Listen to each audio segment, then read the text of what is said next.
ملیر شاہ لطیف town میں police مقابلہ، 2 ڈاکو زخمی حالت میں گرفتار۔ رپورٹ کیسر خان۔ کراچی ضلع ملیر کے علاقے شاہ لطیف ٹاؤن میں پولیس اور مسلح ڈاکو کے درمیان فائرنگ کے تبادلے میں 2 ملزمان زخمی حالت میں گرفتار کر لیے گئے، جبکہ ان کے ساتھی اندھیرے کا فائدہ اٹھاتے ہوئے فرار ہونے میں کامیاب ہو گئے۔ تفصیلات کے مطابق سندھ پولیس کے تھانہ شاہ لطیف ٹاؤن کی حدود میں مشتبہ افراد کی موجودگی کی اطلاع پر پولیس نے کارروائی کی، جس دوران ملزمان نے پولیس پارٹی کو دیکھتے ہی فائرنگ شروع کر دی۔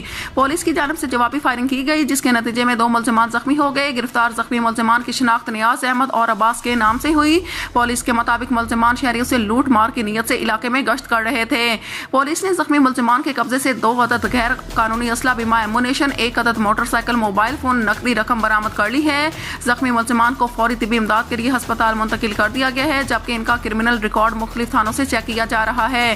برآمد ہونے والا اسلحہ فرانزک تجربے کے لیے روانہ کر دیا گیا ہے۔ پولیس کا کہنا ہے کہ فرار ملزمان کی گرفتاری کے لیے مختلف مقامات پر چھاپے مارے جا رہے ہیں اور گرفتار ملزمان کے خلاف ضابطے کے تحت مقدمہ درج کر کے مزید قانونی کارروائی عمل میں لائی جا رہی ہے۔